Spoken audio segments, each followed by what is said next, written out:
Health. Thank you for joining us today for this quick media availability. I have two people with me today, and I'm grateful for their presence. So we have Dr. Ori Zavelli. Dr. Zavelli is the the health officer for Contra Costa County. And then we have Matt Kaufman, and Matt is the Deputy Health Director, and he oversees the hazardous materials unit that has been doing all of the work related to the Martinez Refining Company hazardous materials release.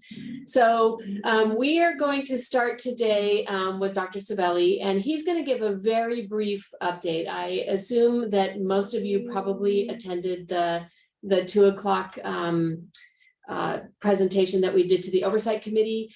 If not, don't hesitate to either put questions in the Q&A or raise your hand, and we're happy to take you off mute and have you to talk with Ori or Matt.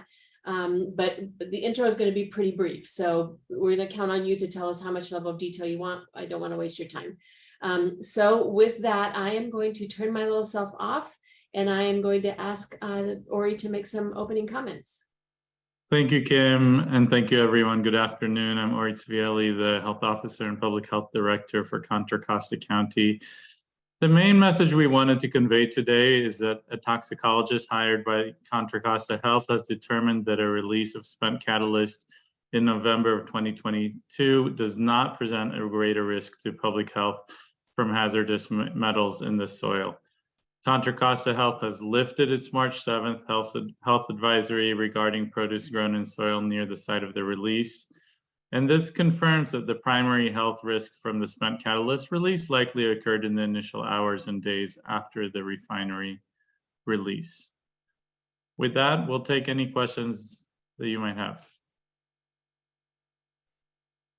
All right, again, oh, I see Julie's hand again. So a couple of things. If you have questions that you want to submit in writing, if you would put those in the Q&A section as opposed to chat, it's just easier for us to track Q&A and what questions, so questions don't get lost there.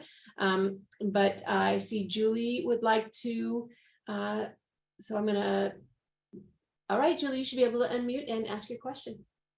Hi there, can you hear me? Yes. Great, well, thank you so much.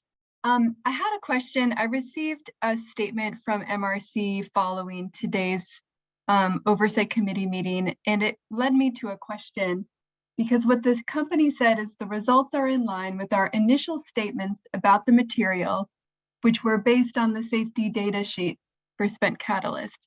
And what they said was that it was non-toxic in their first messages to the community. And in previous conversations with the county health department, my understanding is that it's not accurate to call it non-toxic. And I wanted to get your response to that. I agree with you what you said. We do consider this spent catalyst toxic. It's actually classified as such by various regulatory agencies. The release was of a toxic material. The good news is that the amount that was released spread over a large enough area that it did not lead to a measurable increase of these toxic metals in the soil. So we're very happy that the soil in Martinez is safe to garden in, and what we are still concerned about is the initial release, and we don't know the risk that happened to people who breathe this stuff in at the initial release. It is a toxic substance, and we probably never will know because the MRC facility did not inform us as a health department, as they are legally obligated to do. And because of that, we were not able to warn the community as we normally would. So I would say that the MRC statement is inaccurate. This was a toxic substance. Julie, did you have a follow-up, or was that your question? You know, I do. And this goes in part to what you said, and then also what a woman named Beth, who spoke up at public comment, said is she said she wants to know about the long-term effects of that initial release, of breathing it in, or ingesting it, however people may have been exposed. And you just said that we may never know, and I'm hoping you can explain a little bit more why you might not be able to answer questions from people like Beth? Well, part of it is we weren't able to do measurement in real time because we didn't know this was going on until several days later. So had we been able to do measurement in real time, we would have been able to look at concentrations, what was in the air. We have some concerns that there were some, metals in this spent catalyst, including nickel. Some of those can have effects on the immune system. Some of these metals can be carcinogenic. So it is a concerning incident. It's hard to also separate the impacts of a one-time release like this for the impacts of ongoing emissions. So that's why it's hard to give people specific information about the risks that stem from this particular release, because we weren't able to measure it in real time. Thank you. Matt, I see that you came off mute. I wonder if you have some comments about this topic. Sure. Thanks, Julie, for the question.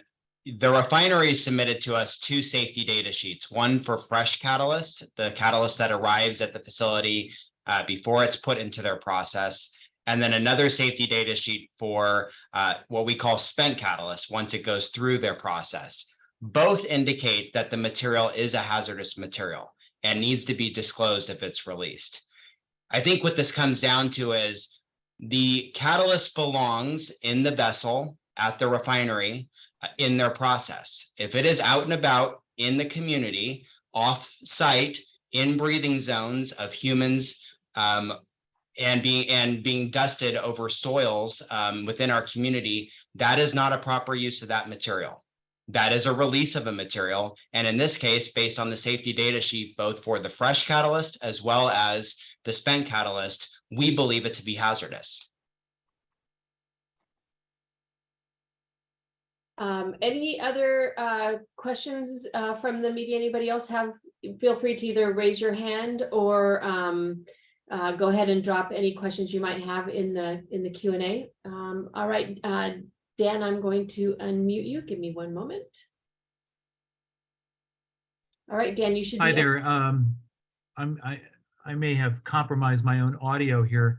One question I had is there was a during the community meeting there was or oversight committee meeting there was a reference to a report that will be released and be open to public comment for 45 days.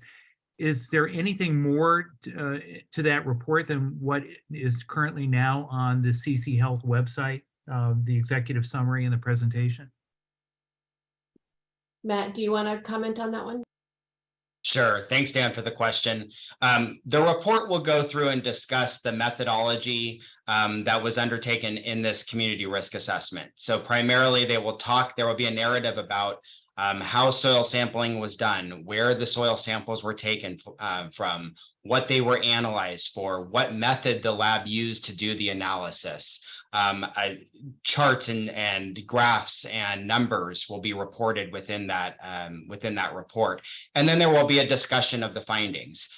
So the executive summary is sort of the high level, quick synopsis of the community risk assessment, but the report that we're anticipating to be available in the next week to 2-3 weeks is going to be sort of the study and the analysis that went into and the narrative that is associated with the community risk assessment that was conducted.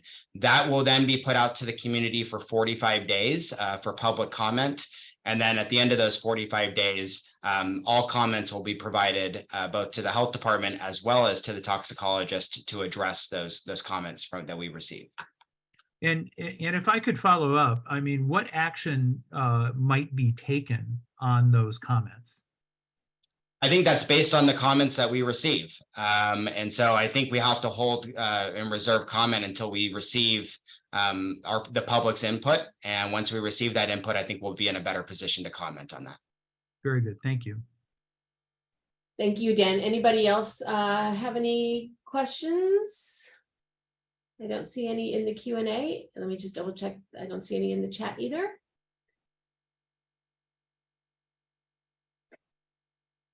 Give me just a minute.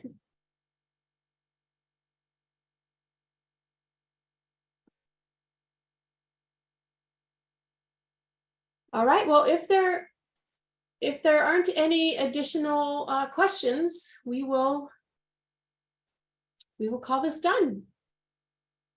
So I think you all know how to get a hold of us. If there are any follow-up questions that you need in the coming days, don't hesitate to reach out to us. The information is all posted on our website as of about a half an hour ago, so feel free to go there.